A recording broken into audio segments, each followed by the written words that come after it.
everyone. Thanks so much for joining. We're just having a quick technical moment getting our slide share up. But I want to thank everyone so much for joining today for the release of our new report, which is called Time for Transparency on Deforestation and Conversion-Free Supply Chains. This report is a collaboration with our partners at CDP. And today we're going to look at the findings and implications from our joint analysis that we've done together, including perspectives from a CDP A-list company that's joining us today. Great, thanks so much. All right, so the new report that we're launching today provides an analysis of disclosures made by the CDP Forest Questionnaire in 2023. It gives us the first quantitative look at how companies are progressing on the path to achieving deforestation or conversion-free supply chains using standardized metrics developed by the AFi, CDP, and other partners. It allows us a view of the methods and approaches that companies are using to identify and avoid deforestation in agricultural and forestry commodity production and trade. We're excited to share these findings and associated insights with you today. First, a couple of housekeeping notes before we start. Today's webinar is being recorded, and a link to the recording and as well as the slide deck will be emailed to all the participants who have registered. They'll also be available on our AFi website. We're going to have time at the end of today's event for audience Q&A. So if you have questions for any of our speakers, please submit them using Zoom's Q&A function, which you'll see at the bottom of your screen. You can submit those at any time throughout the presentations, and we will answer all the questions that we can get to at the end of the event. You'll see that the chat is disabled, so please use the Q&A option for your questions. Finally, at the conclusion of the webinar, you'll see a post-event survey. Please let us know what you liked about the event, what could be improved, what you'd like to see more of. Thanks so much. Moving on. We have a great lineup of speakers today. We have Sabrina Gonçalves from Kering. We'll be talking about the work that they're doing on deforestation, conversion, and disclosure. Tomasz Sawicki from CDP, and Maddox, also from CDP. And I'm Leah Samberg. I'm the lead scientist of the Accountability Framework Initiative. Now that we've told you who we are, it would be great to know a bit more about who you are. So also how you are, you can tell us that as well. No, you're going to see a poll popping up. So it'd be great if you could take a second to choose one of the 5 options and let us know where you're situated in relation to this topic of deforestation and conversion-free supply chains and corporate disclosure. I'll give just a minute, so let us know if you're part of a company that's disclosing on these topics already, a company that's working on DCF disclosure, a company that is not yet working on these topics, another stakeholder who might use company data, or if you're just interested in this topic.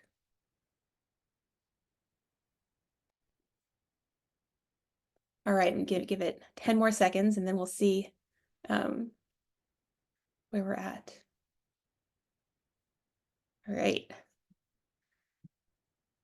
Great. So we've got looks like a lot of folks here from companies that are working on disclosure of deforestation or conversion-free sourcing, which is great. It's a great place to be for that. A lot of stakeholders that are using company data, which is a really interesting perspective, and great to hear questions from those audience members as well as others who are interested in this topic. All right, moving on. So we're going to start the program with some insights from my colleagues at CDP. Maddox is going to give some opening remarks. And then we're going to hear from Sabrina Gonçalves at Kering about how Kering is tackling both deforestation-free sourcing as well as transparency on these topics. We're going to present some key findings and recommendations from the report, followed by time for audience Q&A for all our speakers before wrapping up at the bottom of the hour. So I'm going to turn it over now to Maddox from CDP to get us started. Great, thanks, Leah. So we're here to talk about deforestation, progress towards eradication of deforestation from supply chains. And I suspect that for many of us, it's not the first time we've been in such a webinar, and that the general story is probably very familiar. We know deforestation is important. We know deforestation is continuing. Business is a key driver. And we know that there's progress to tackling it. progress is being made, but it's generally not enough to reach those global targets. But I think today's webinar is going to bring an important new dimension to that story, because it's got this specific focus on progress against DCF, or deforestation and conversion free. Now, before we start, I should probably reiterate those basic elements of the story. Deforestation is still important. I think it's increasingly been recognized that deforestation is a really key part of the climate story. That's how a lot of people are framing it now. So we know that forest loss plays a key role in mitigation. Forests contribute about 12% of global greenhouse gas emissions. They also represent one of the most cost-efficient ways of sequestering carbon from the atmosphere. Forests also play a really key role in climate resilience and adaptation through the roles that they influence local weather patterns, local temperatures, water management, that sort of thing. But of course, forests are much more than just a carbon sponge. Natural ecosystems provide us with a whole range of goods and services, not just carbon regulation. And in particular, highly biodiverse forests in tropical parts of the world provide a vast range of services. And these services range from provisions of fuel, fiber, flood regulation, pest pathogen control, pollination, etc., etc. And often the people that most depend on those services are the poorest and most vulnerable. But ultimately, every one of us relies on the services produced by forests and to other ecosystems. So the loss of these forests can have severe implications on climate regulation, but also a host of other services we rely on. The second part of that message, deforestation, is still continuing. So UN estimates for the last decade, it's round about 6 million net deforestation rates per year, which is actually quite a lot lower than it used to be. That's fallen by about 25% since the end of the last century. So we're making some progress. But where deforestation still happens tends to be in the most vulnerable areas. 95% of it is in those particularly important tropical forests that I mentioned before. Plus, those rates of decline, they're not fast enough to meet the targets of zero deforestation by 2025 or zero conversion by 2030. And many companies are still working to tackle it. So, biggest driver of deforestation is the clearance of land for agricultural conversion. The biggest sectors responsible tend to be those dealing in cattle products. Number 2 is oil crops. Number 3 is timber. So deforestation represents a risk for any companies producing or using any of these products. So it could be reputational risks, it can be access to capital, it can be regulatory risks. So many companies are trying to eradicate it from their supply chains. I think at the moment, it's probably regulatory risks. So probably the ones that are gaining the most interest, particularly with the introduction of new legislation from the EU. We've got the EUDR legislation coming in to effect in January next year, and the ESRS regulation, also very relevant in this space too. So that's the situation. AFi provides the framework for what you need to do to address this. And CDP provides the disclosure framework where companies can then report their progress against the AFi framework. And that in turn gives investors and buyers the information that they need to manage their risks by investing in companies that are making good progress or avoiding those that are not. Now, every year we see awareness of these risks rise. So we see more companies disclosing on progress, more companies performing better. But still, the number that can really claim that they've achieved or on course to achieving eradication of deforestation still tend to be very small. Now, in previous years, we've brought you reports focusing on how companies are doing on different parts of that AFi framework. We've reported on how they're doing on setting policies for deforestation, on supply chain traceability, and on stakeholder engagement, and so on. But this year, the data are now sufficiently rich that we can focus on the most important metric of all, and that's the progress towards achieving DCF, or deforestation or conversion free. So achieving 100% DCF means deforestation has been eradicated from the supply chain. So of all the deforestation metrics a company can measure, this is the most important. So I'll hand back to you, Leah, and can move on with the program. Thanks very much. Thanks, Tom. That's really helpful context to frame today's conversation, and I'm sure that we'll circle back to a number of those points later in our discussion. So now I'm going to turn to Sabrina Gonçalves to hear about how Kering approaches transparency on supply chain deforestation and conversion. Over to you, Sabrina. Thank you so much, and thank you so much for the invitation. So, yeah, really happy to be here to speak about our journey on deforestation and conversion, and just very much an ongoing journey. So Kering, for those of you who may not know, the group is a global luxury group managing a series of houses in leather goods, ready-to-wear and jewelry. with a new beauty division. You can see at the bottom of the slide, which was launched last year. And so yeah, in case you're not familiar with the name Kering as a brand, you may be more so with the houses that are here on this slide: Gucci, Saint Laurent, Bottega Veneta, Balenciaga, etc. And the products of these houses begin their lives, of course, in farms and forests and mines around the world, and particularly in the fashion side of the activity. There's a very significant attention to using noble, high-quality natural fibers and materials, also huge amounts of inspiration in the designs of the houses coming directly from nature, from thriving natural ecosystems and species, which makes the group's dependency on thriving natural ecosystems, again, very clear, but also potential risks and potential impacts, of course, associated with ecosystem conversion and degradation, which are intrinsically linked to the resilience of these ecosystems in a changing climate. But we also see tremendous opportunities linked to ecosystem conservation, restoration, and adopting more sustainable, regenerative, even production practices.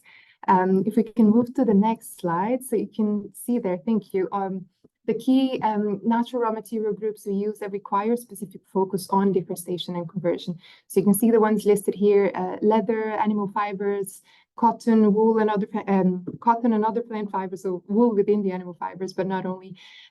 Paper and paper-based packaging, wood, man-made cellulosic fibers are really at the heart of our commitments to preventing ecosystem conversion. And so this commitment has been integral to the group's biodiversity strategy since its first version when it was launched, aligning with existing initial recommendations from the Science Based Targets Network as a core part of the avoid step of the conservation hierarchy in the strategy. But last year, we further specified this commitment to clearly align with the definitions and the core principles, the operational guidance of the Accountability Framework Initiative.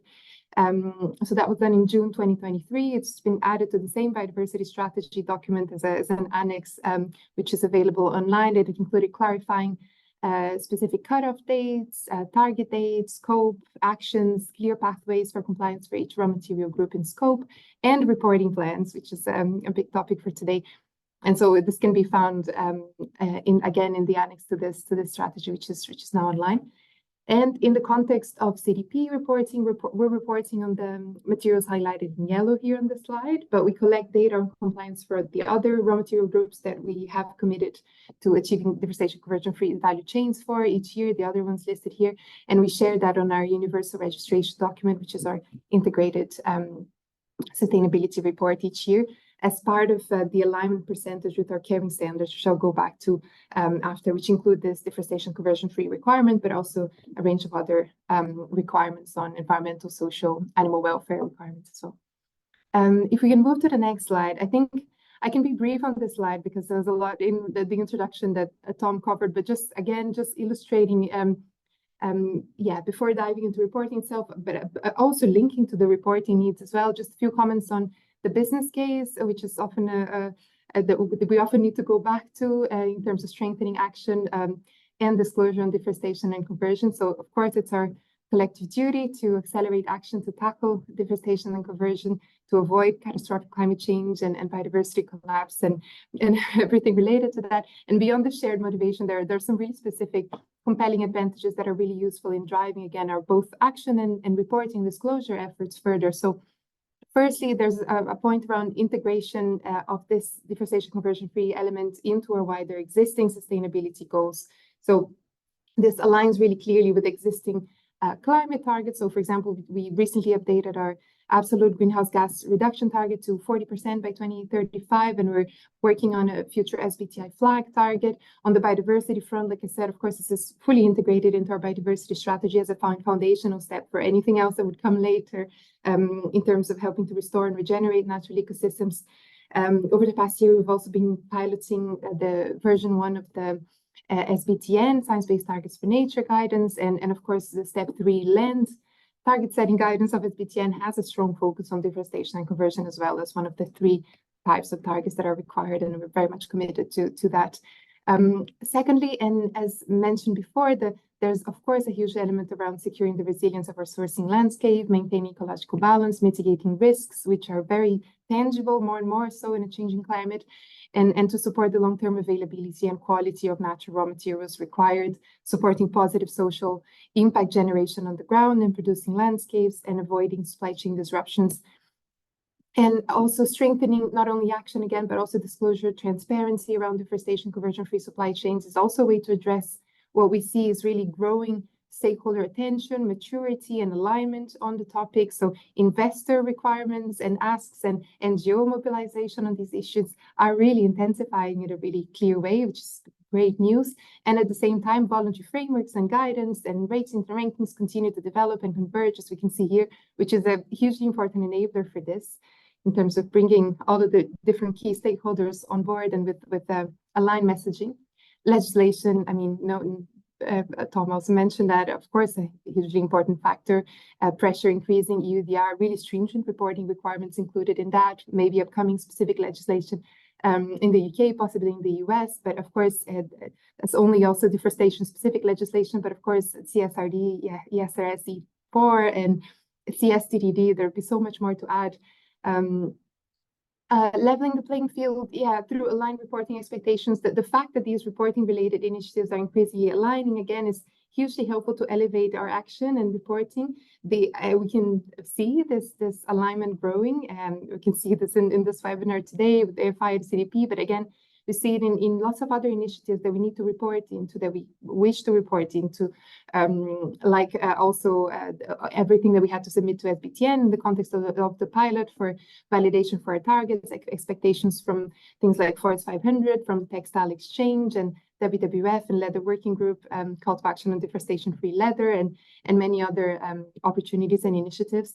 And so there's huge opportunity there in terms of ensuring more concerted, stronger action across entire sectors, because it really facilitates both supplier engagement into these collective initiatives, cascading requirements upstream, because we tend to be, in like many other reporting companies, quite far removed from where the deforestation risk is on the ground, of course. So again, that cascading of the requirements is hugely important, and verification.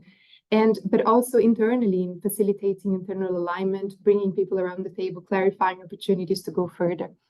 And last but not least, I also wanted to mention linking to opportunities for best practice supply chains. So strengthening these efforts in this space helps us to continue to move forward towards ensuring that supply chains are not only free of deforestation and conversion, but are also generating measurable positive contributions for biodiversity for local communities. So as part of our biodiversity strategy, we committed to supporting the implementation of regenerative agriculture practices across 1 million hectares of farmlands and rangelands, which we're mainly implementing through the logo that's on the slide, the Regenerative Fund for Nature, a collaboration that was launched in 2021 with Conservation International, with projects in key landscapes where leather, wool, cashmere, and cotton are being produced. And these projects, of course, always have no deforestation and conversion and verification of that as a foundational requirement, but they're also measuring, again, bringing to life that hierarchy, measuring also the conservation hierarchy, measuring positive impacts for soils and biodiversity, water, animal welfare, livelihoods. Moving on to the next slide, please. So thank you. So developing clear KPIs and reporting plans has been really important at different stages of this ongoing journey on deforestation and conversion, from bringing clarity to suppliers to understanding our performance relative to the industry, and identifying areas for collaborative improvement, for further initiatives to go further in certain areas. So the updated, further specified deforestation and conversion-free commitments that I referred to earlier is not only included in the biodiversity strategy, but very concretely, we have embedded it into a contractual clause for all contracts with direct suppliers as part of our Kering sustainability principles that are on the slides. It's also part of what I briefly referred to before, the Kering standards, which outline more detailed environmental, social, and animal welfare requirements for all key raw material groups that our houses and their suppliers need to align with. And compliance with our standards, including this deforestation conversion-free requirement, is assessed in supplier sustainability performance questionnaires each year, with dedicated engagement pathways for that.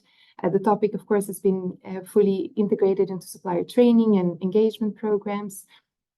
Alignment with these standards, and including the deforestation conversion-free commitment, is checked before sourcing decisions based on verification, certification, or traceability with relevant due diligence to, again, verify compliance.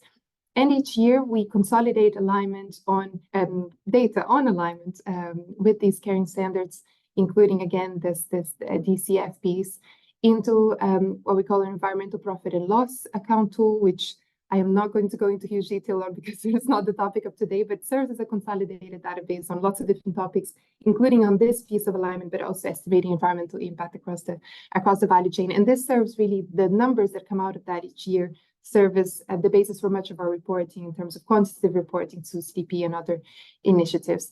Wanted to mention briefly, of course, and it may be evident, but that increasing transparency and traceability remains a work stream that is a critical enabler for all of this. So we're aiming for 100% traceability and transparency for all materials covered by the Kering standards. So the vast majority of the materials used by the brands in any shape or form by 2025. And although tracing all the way to the farm or the forest or the mine, it may not always be possible in the short term, we always ensure transparency to enable the diligence and traceability, at least to a point of the value chain where we can ascertain compliance with our requirements. Then, of course, collaboration is hugely important and a hugely important piece of this, because no individual company, and particularly, again, no downstream companies can address deforestation alone. So we really value our participation in lots of different relevant initiatives, some of which you can see on the slide. I'll move to the next slide, please, because I'm conscious of time. And, you know, there's quite a lot more to cover. I can be very brief on this slide. Just highlighting an important piece on that deforestation conversion-free requirement in our biodiversity strategy, which is about these very concrete pathways for compliance and blueprints that have been translated for each raw material group, and which serve, again, as the basis for that data collection. And we can move to the final slide then as well, because yeah, to be brief, I know that it was interesting to see in the results of the poll that actually there was quite a lot of representation from lots of different groups, but I think there were 19% of people in the audience saying that there are companies representing companies that are working towards disclosure. So maybe this is, I mean, there's some interesting pieces to consider for particularly for that part of the audience in terms of recommendations to fellow reporting companies thinking about CDP reporting and wider reporting on deforestation and conversion-free supply chains. First of all, of course, committing alone is not enough, but it has to be the first step. If it's not done yet, setting, communicating, and engaging suppliers around a clear AFi-aligned deforestation conversion-free commitment is really important. And again, being really clear on including cut-off dates and target dates and scopes and things like that really helps enable sector-level action and help people move more quickly together, removing uncertainty. Secondly, that piece I just wanted to mention as well, because reporting can sometimes feel like a bit of a tick box exercise. It can feel like it can feel like it can be quite a lot of work, but it can also be, and we've seen it in different ways, in particular with CDP reporting, as a way and as a source of opportunities to really drive internal stakeholder alignment, shed light on areas where we can make real impactful changes to our processes and our approaches on the topic. So trying to leverage those opportunities for change. We mentioned, and I don't need to speak to that again, just transparency and traceability, collaborative multi-stakeholder initiatives. In our case, a deforestation-free call to action for leather, again, Textile Exchange, WWF, Leather Working Group, canopies initiatives for both man-made cellulosic fibers, again, for other fashion companies, or also for packaging. Packed for Good is another really interesting initiative that they have, and with a focus on tackling deforestation conversion, but particularly with risk around ancient and endangered forests, CGF Responsive Coalition, etc.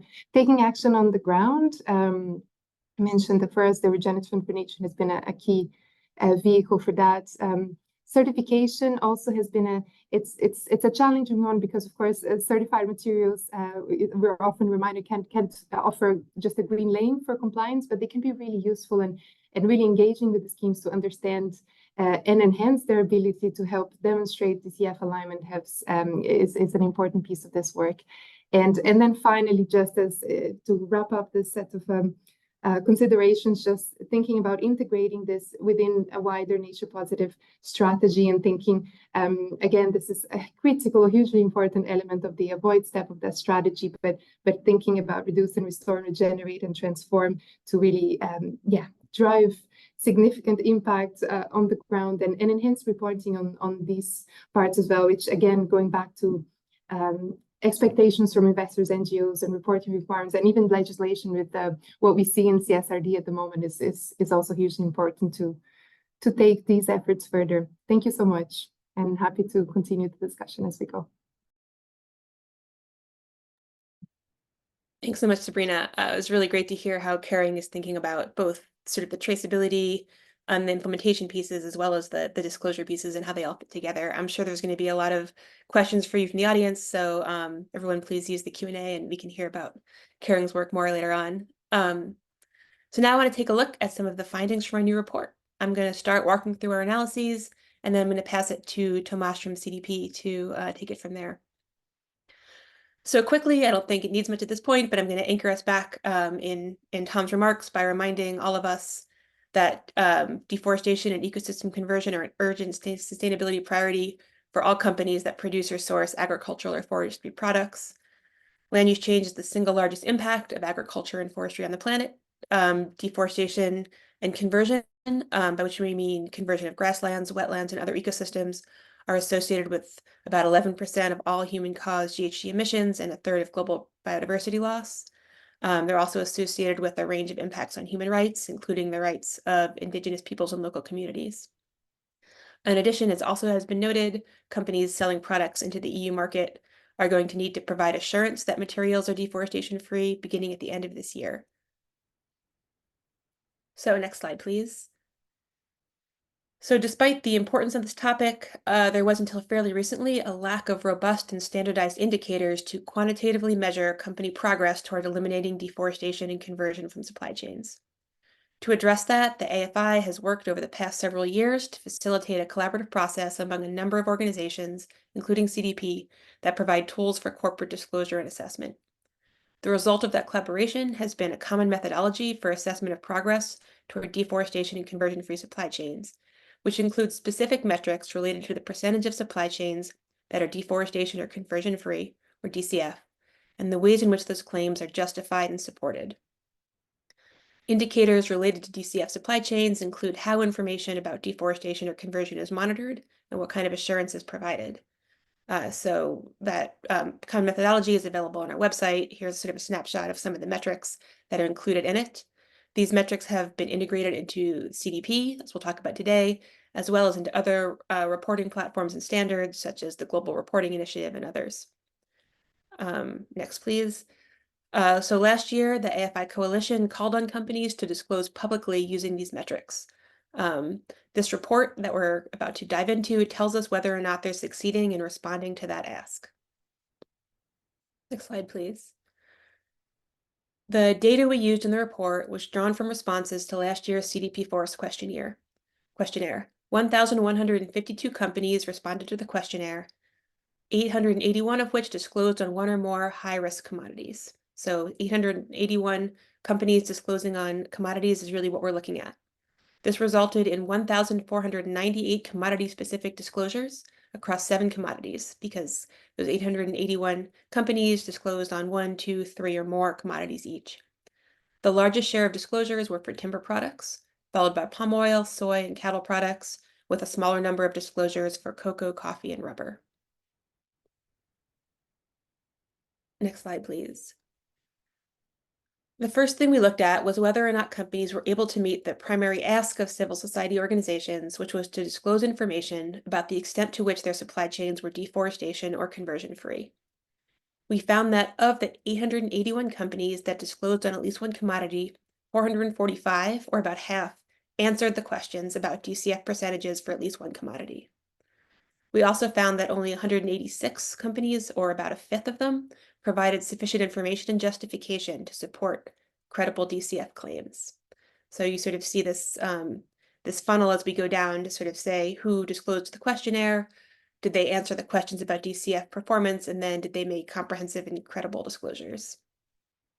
If you go to the next slide, we can see what this breakdown looks like for each of the 7 high-risk commodities.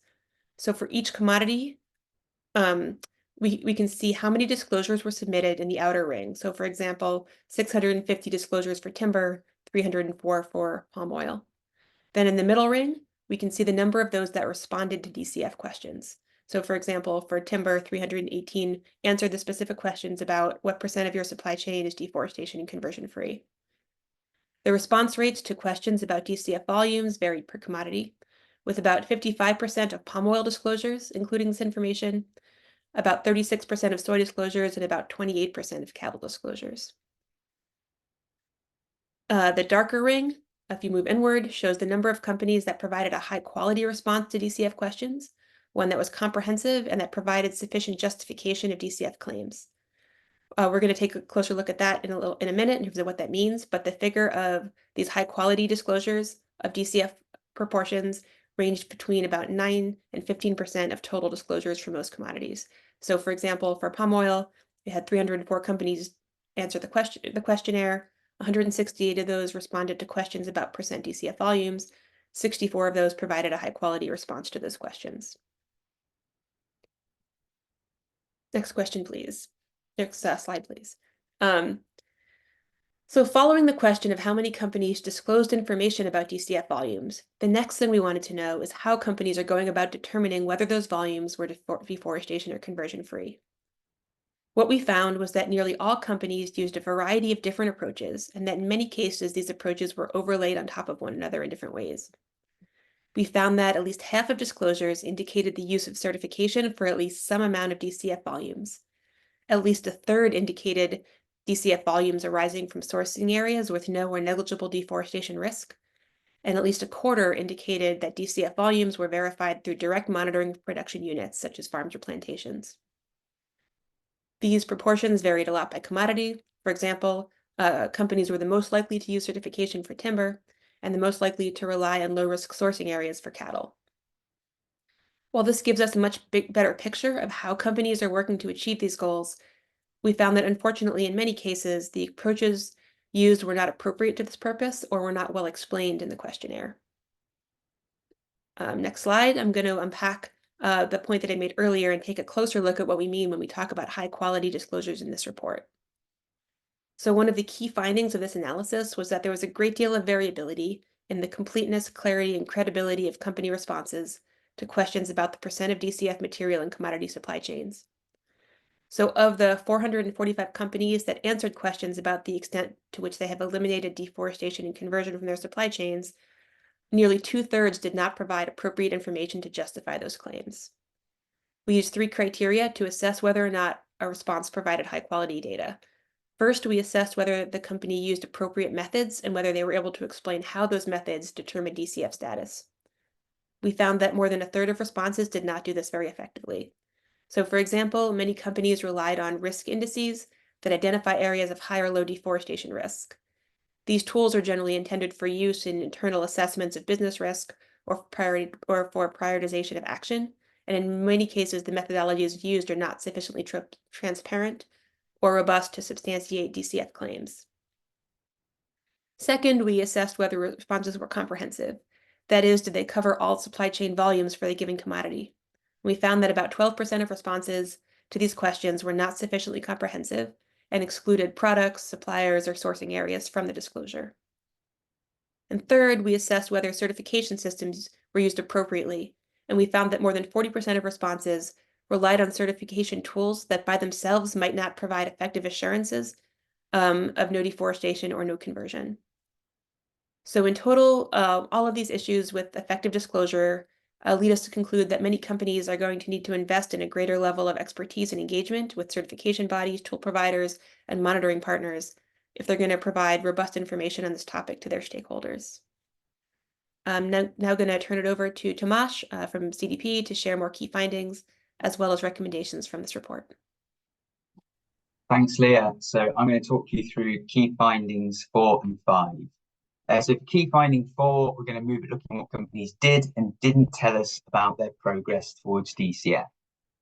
So for this, we took a general look at progress against 3 fairly broad performance buckets, which you can see over on the far right-hand side of your screen. And that analysis showed us a few important things. So first of all, that a group of companies was able to report well and claim 100% DCF based on credible disclosures that Leah just went through. So that's shown through the 64 companies reporting over 66 commodity supply chains that were claimed free from deforestation or conversion. Most of those high quality 100% disclosures came from the timber and palm oil supply chains. So on the other side of that coin is a small group of 27 companies making 29 commodity level disclosures, claiming the supply chains were less than 20% DCF.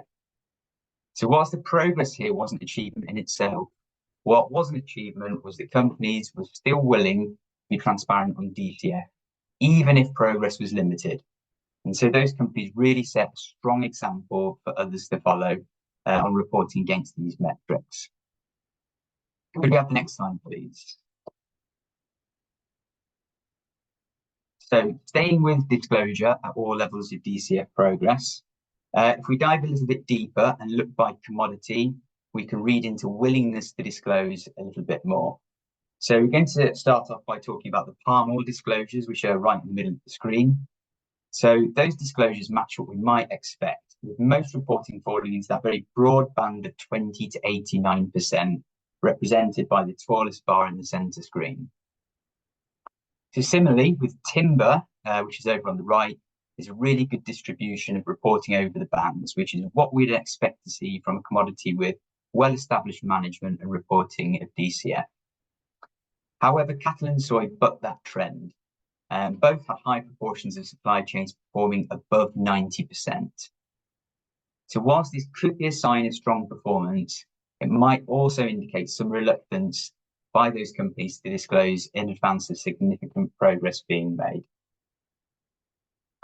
So as with all these reports, the findings do help put progress into perspective. So at the end of 2022, 10% of all reporting supply chains could disclose the required standard needed and are well placed to meet upcoming targets and regulation on DCF. But for the vast majority of companies, there's still distance to go in terms of high quality reporting and progress. Could I have the next slide, please? So key finding 5, I'm going to speak about some of the characteristics that were notable in disclosures that accompanied DCF reporting. So in summary, of the 445 companies that disclose on DCF, most of them followed some other key essential actions. So over on the left-hand side of the screen, you can see DCF disclosures tended to have DCF policies or commitments, 69% versus 33% of non-disclosures. Over on the right-hand side of the screen, you can see the majority of DCF disclosures also reported engaging their suppliers, 82% versus 49% for non-disclosures. And not shown here on the screen, but it's definitely worth a mention, half of DCF disclosures engage in landscape and jurisdiction approaches. For non-disclosures, it was just 19%. This pattern was consistent over all the commodities. So what does that mean? Well, first of all, it really supports the importance of policies and commitments. They can be seen as an enabler for reporting on DCF because they set a mandate for company and supply chain action and for transparent reporting on progress. Secondly, policies are not much good unless they're communicated through the supply chain and acted on. So supplier engagement really supports that and disclosure of DCF and can support improving performance throughout the supply chain. So these are good practice actions that we would expect to see. And the point is that it comes as a package. So if companies are following these and other good practice actions, meeting DCF targets and reporting against them should be easier to do and to do well. Could we have the next slide, please? Okay, so we're going to move on to recommendations. We've got 6 of those in all. And the first 2 are centered around communications. Recommendation 1 is around policy and target setting. And that stems from the high proportion of companies with DCF policies and commitments also reporting on DCF that we just saw on the last slide. So we urge companies to communicate their intentions clearly to stakeholders and suppliers by setting and communicating DCF policies and targets. The second recommendation is for companies to make high quality disclosures against the policies and targets, no matter what amount of progress has been made. And that's the important part. So the information they submit is critical for decision makers using disclosure data to target action where it's most needed. Next slide, please. The recommendations 3, 4, and 5 relate to monitoring and assurance. Just going to give you a second to have a look at what's on the screen. So recommendation 3, companies and the stakeholders need to understand the capabilities of different certification schemes in their reporting. For example, if they're being used to assure DCF status, if any additional due diligence is required by the company to be able to make DCF claims. Recommendation 4, companies should consider if they have impacts on land-based ecosystems beyond forests. So this means setting and using appropriate tools to deliver against conversion-free or equivalent commitments. And then the last recommendation, this section, we found a really wide range of tools being used to make DCF determinations. So this recommendation really is to use risk assessment systems for intended purposes. As Leah's already mentioned, many risk systems exist to help prioritize efforts in high-risk locations. The inverse doesn't necessarily mean that series are free from deforestation or conversion. Going to move on to the last recommendation, and surprise, surprise, that's on disclosure. So we found that the total volume of soy disclosed is low in relation to annual production. We also know that about 70% of soy is used to feed livestock, and that is embedded. And that embedded soy is commonly excluded from CDP disclosures. So to improve transparency, this final recommendation is for companies to report on their complete soy dependencies, including embedded soy. I'm going to move on to the final slide. Thank you very much. So staying with disclosure. So we've taken the findings from this report and the work that we've done to help support companies making high quality disclosures by using the insights to basically improve the commodity reporting for the 2024 disclosure cycle.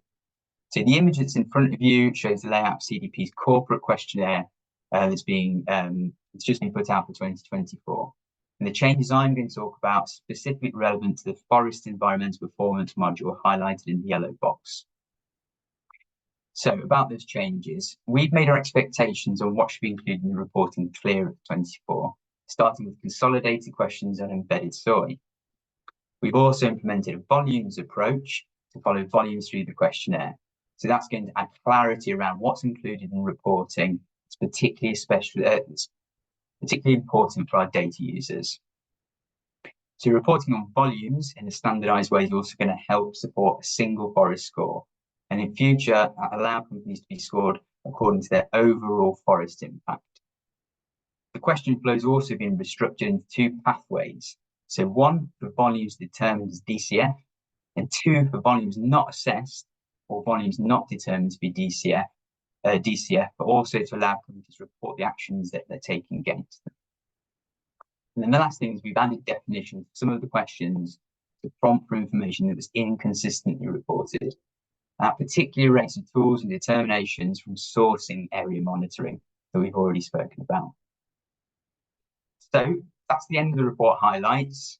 I suppose this is a plug just to make sure you all go away and download the report now. It contains all the details, even more than what we've spoken about today. And I think with that, I'm going to hand over to Tom for the Q&A section. Excellent. Thanks very much, Tomasz, and to all the speakers. So we've got some good questions in the Q&A box already. We've got about 10 minutes to go through. We may not get through them all, but if you've got any more urgent ones put in, some can be answered directly in writing. So I'm going to kick off by going back to the beginning, back to you, Sabrina. And one of the first questions we got in was, could you elaborate a little bit more on what you meant by on-the-ground verification? How are your sites determined, and at what supply chain level do these assessments take place? Yeah, no, it's a great question. So the main concrete example that we have, the main scenario where we have on-the-ground verification is where we have projects that we're supporting on the ground, where we're working with communities, with producers in specific landscapes, not only to verify deforestation and conversion, but also, again, to implement practice changes that are going to drive positive outcomes. And so we have a monitoring system that enables us to verify those positive contributions, but also, of course, compliance with these foundational requirements. And the way in which, because it can be challenging, and I think that's probably what the question is pointing to for a company, for a downstream company like us, like I said, and that is several steps removed from where the deforestation risk really is, to have consolidated systematic approaches to this type of monitoring. So one approach that we've taken through the Regenerative Fund for Nature that I've mentioned before, again, for those regenerative agriculture projects, is identifying through sourcing data that we have, that we consolidate every year, key landscapes where we know our brands are sourcing key materials, key high environmental impact materials that are at risk of conversion or degradation, like leather, like wool, like cashmere, like cotton. And then we did also an assessment with Conservation International, our partner, that brought in the lenses of state of nature assessments, where were the priorities for conservation and restoration. And then we combined those two together to identify places where we wanted to voluntarily have projects that then we build from the ground up into our supply chains. And that makes that verification a lot easier, of course, because then it just means it is still a lot of work, because we need to identify the primary processors and put them in touch and actively connect, again, all the different dots of the supply chain. But it enables then very easily that verification, right? Because we have polygons, we know what's happening on the ground. We do also work, so that's the kind of bottom-up work. There's also top-down work. We do have, so for leather, to take the example of leather, quite good traceability to the slaughterhouse. We're working towards obtaining more systematic data beyond the slaughterhouse to the farm, but that is particularly challenging with leather. And I won't go through the details of why, but it is, and it takes time.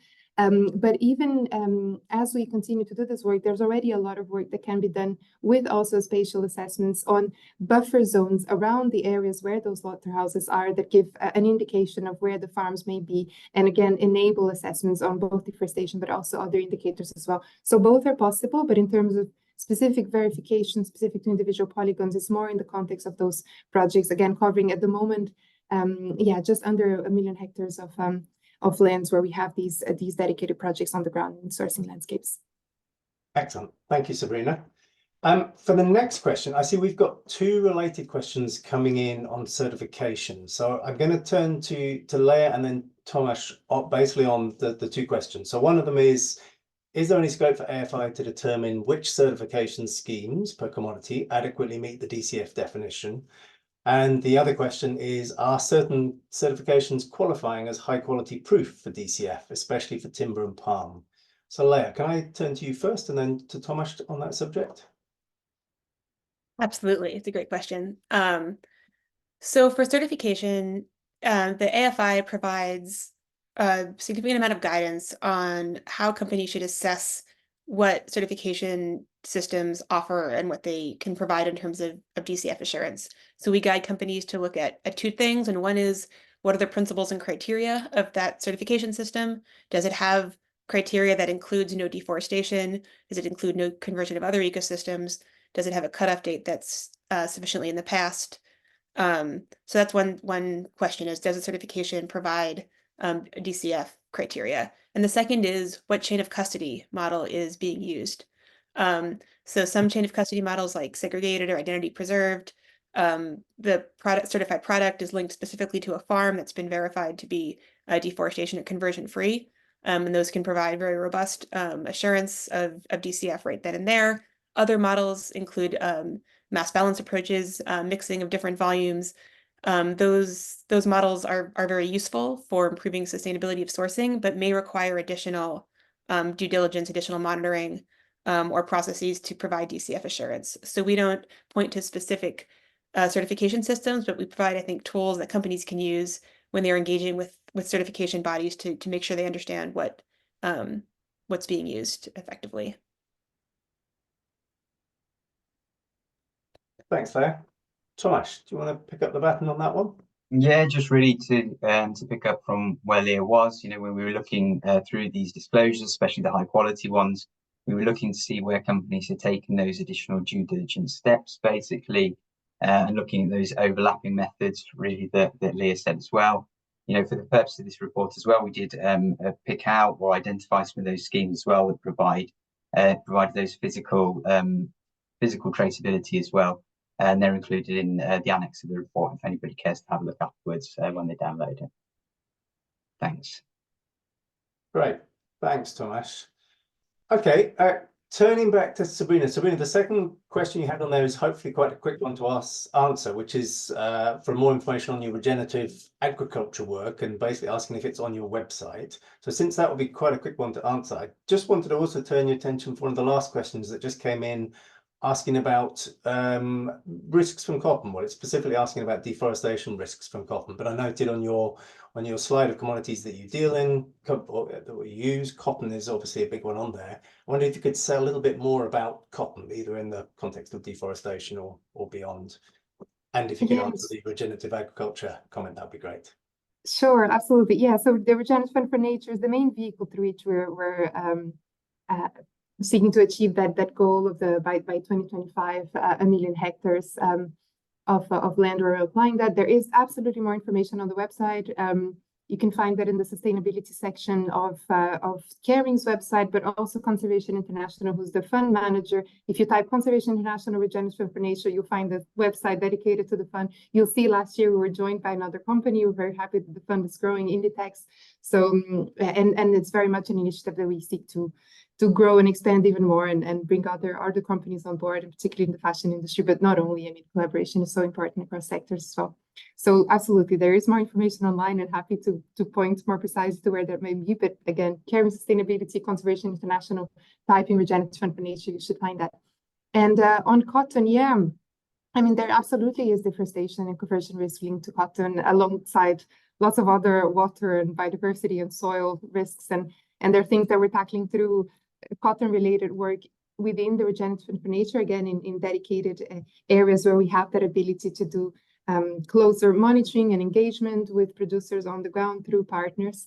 And also, just to give examples, for example, in Brazil, in the Cerrado, which is a very, I mean, the probably most rapidly expanding conversion front, soy and cattle, of course, are key drivers, but cotton is often used also in rotation, soy and maize, and so it's a key driver also of conversion there. And not only, so it is hugely important, and the way we address that is boringly, it probably would be a bit repetitive of what I said before. So, but again, it's mentioned in those pathways for compliance in the annex to our deforestation and conversion fee strategy. We do have a challenge with cotton, though, that there aren't that many standards that have a cutoff date that aligns with what we would be expecting. There is regenerative organic certification is one. Regen Agri is another one that includes regenerative practices, but also has deforestation and conversion fee requirements. And again, always combined with transparency and due diligence and traceability initiatives to verify the chain of custody. So yeah, different initiatives that we're using. There's also really interesting stuff on blockchain traceability solutions, or also forensic tracing to verify certain things can be deployed as well. So yeah, also really important for cotton. And it's true that we speak about it a bit less. It's not in the scope of a UDR, for example, yet. But yeah, important one as well to consider in this context. Great, thank you, Sabrina. I'm just scanning through the last questions, seeing which ones, a few of those could be answered in writing, I think, so we'll try and do those. But a great last question has just come through from James, which might be a good one to finish on for, again, I'll ask Leah and Tomasz and Sabrina, please chip in if you'd like. Asking about, essentially, are these initiatives on scaling up DCF outcomes, are they having any discernible positive impacts? It gives the example of the CGF Forest Positive Coalition. Are we making any progress? Leah, can I turn to you first? Well, thanks for ending on an easy one. No, I mean, the answer is definitely yes. I think, anybody who has watched this space over the last couple of years will have seen quite a significant change in the level of understanding, the level of alignment on how we're thinking about these problems and addressing these problems. If you look through the CDP disclosures, the companies that are part of the CGF Forest Positive Coalition have incredibly strong commitments. They have incredibly strong disclosures. They have clear understanding of these topics. They're using tools effectively. I think a lot of these initiatives that are really working to scale up these issues among their members have really had a huge amount of effectiveness in addressing these problems. We've seen a lot of improvements in some sectors.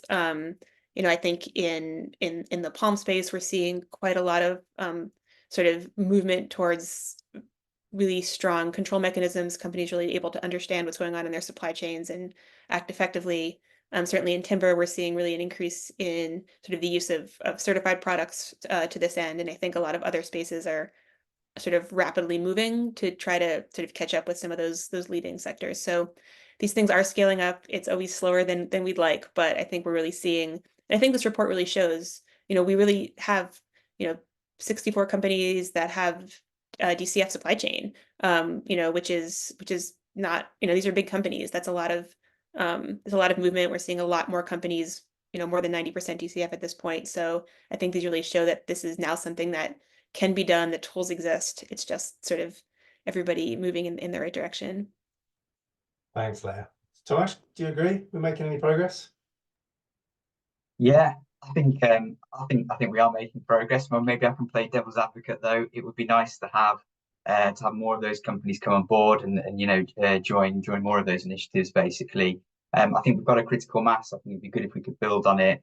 It builds consistency throughout the sector, and I just think we need more of that. Sabrina, I'll give you a chance for a last word. I can only echo that. Absolutely.